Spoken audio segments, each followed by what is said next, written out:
Hello అండి. నేను మీ సతీష్‌ని. And మేము సాగనర్ బీచ్ రోడ్‌లో ఈరోజు ఉదయం ఏర్పాట్లు ఎలా జరుగుతున్నాయి యోగా డే కదా! రేపు జరుగుతుంది. చాలా గ్రేట్ ఈవెంట్ జరుగుతుంది ఆంధ్రప్రదేశ్‌లో. అది విశాఖపట్నంలో ఈ ఈవెంట్‌కి మోడీ గారు అటెండ్ అవుతున్నారు. 5,00,000 ప్రజలు ఇక్కడ పార్టిసిపేట్ చేస్తారని అంచనా వేస్తున్నారు. సో, ఈ beach road Visakha Bheemili beach road. Beach road పొడుగున 25 కిలోమీటర్లు ఈ beach road. RK beach Kalimata temple నుంచి భీమిలి వరకు బీచ్ రోడ్ ఇది. సో ఇక్కడ యోగాసనాలు రేపు జరుగుతాయి. ఉదయం 5:30 కల్లా ఇక్కడికి వచ్చేయమంటున్నారు. సో ముందుగా రిజిస్ట్రేషన్ చేసుకున్న అందరూ ఇక్కడ అటెండ్ అవుతున్నాం. సో వాళ్ళందరికీ నెంబర్స్ కేటాయిస్తున్నారు. మళ్ళీ ఇది క్యూఆర్ కోడ్ స్కాన్ చేస్తారట స్టాఫ్. సో అప్పుడు ఎవరికి ఎక్కడ ఏ ప్లేస్లో యోగాసనాలు చేయిస్తారనేది రేపు అక్కడ వాళ్ళు ఫిక్స్ చేస్తారట. ఆ ప్లేస్ డిసైడ్ అయితే అప్పుడు మనం అక్కడ యోగాసనాలు వేస్తాము. సో ఈ ఈవెంట్కి చాలా ఏర్పాట్లు అద్భుతంగా జరుగుతున్నాయి. ఆల్రెడీ ఉదయం 8:30, 9 ఆ ప్రాంతంలో నేను అక్కడికి వెళ్ళాను. సో బీచ్ రోడ్లో ఇక్కడ స్టాఫ్ని చూడవచ్చు మనం. ఇక్కడ అన్ని ఏర్పాట్లు జరిగాయి. ఇక్కడ యోగాంధ్ర బ్యానర్ ప్రదర్శిస్తున్నారు సచివాలయం స్టాఫ్. సో ఎక్కడా తగ్గట్లేదు. ఇక్కడ మైక్ సిస్టమ్ కానీ అక్కడ ఎల్ఈడి స్క్రీన్స్ పెట్టారు. అలాగే చెట్లకు కూడా మనం అమర్చిన మైకులు ఇవి. ఆ మైకుల వల్ల ఏంటంటే ఇన్స్ట్రక్షన్స్ యోగా గురువు ఉండి చేస్తూ మనకి చెప్తుంటారు. సో అవి మనం ఫాలో అవుతుంటాం. ఏకకాలంలో ఇంత పెద్ద సంఖ్యలో జనం మనం ఒకే దగ్గర గుమిగూడి చేయడం, అది గిన్నిస్ రికార్డుకు సృష్టించబోవడం అనేది చాలా అద్భుతమైన విషయంగా భావిస్తున్నాం.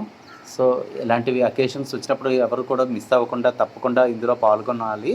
ఇది యోగా అనేది మనకి ఎవరో చెప్తే చేయకుండా మన అంతటా వాలంటీర్గా స్వచ్ఛందంగా ముందుకు రావాలి. సో ఆరోగ్యానికి ఉపయోగపడేది ఇలాంటివి విషయాల్లో మనం ముందు అడుగు వేయాలి. సో మనం ఇలా చేస్తూ ఉంటే కనుక మనం ఆరోగ్యానికి మన మందు గోళీలు అవి తీసుకోకుండా మనం ఎక్కువగా డాక్టర్లను కన్సల్ట్ చేసి ఆరోగ్యం తగ్గించి ఎలాగ మెరుగుపరుచుకోవాలని ఇవన్నీ చింతలు కొంత తగ్గుతాయి. సో మన న్యాచురల్గా మనం ప్రకృతిలో మనకు అమలు చేయడానికి మన అనువైనవి ఇలాంటివి ఉన్నప్పుడు మనం వీటిని చాలా ఎక్కువగా ఆచరిస్తుంటే మనం హెల్తీగా ఉండగలుగుతాం.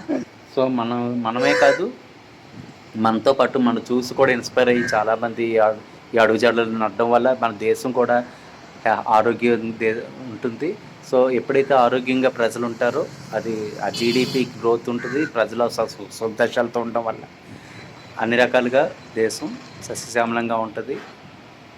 మనుషులు కండకలవే మనుషులే అన్నారు గురజాడ అప్పారావు గారు.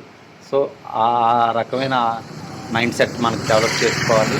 సో మన ఫిట్నెస్ ఉన్నప్పుడు మన మెంటల్ పీస్ఫుల్గా ఉన్నప్పుడు మనం ఏమైనా సాధించగలుగుతాం. సో ఇదంతా బీచ్ రోడ్డే. ఇది కంపార్ట్మెంట్ అనమాట, 44 కంపార్ట్మెంట్.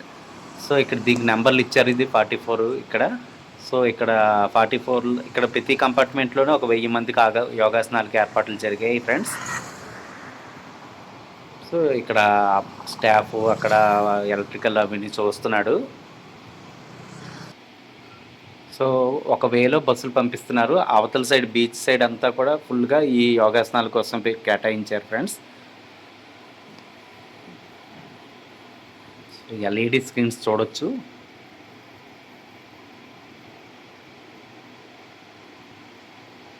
ఏదేమైనా అశేష సంఖ్యలో జనం పాల్గొనడం అనేది మనకి సంఘటితంగా మనం ఎలా కలిసిమెలిసి ఇలాంటప్పుడు పాల్గొంటే కనుక మనలో కూడా ఐకమత్యం, సహృద్భావం, స్నేహభావం అన్నీ కూడా పెంపొందిస్తాయి ఇలాంటి events.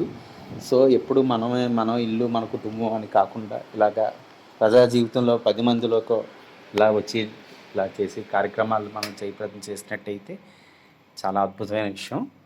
So Yogandhra banner beach రోడ్లోని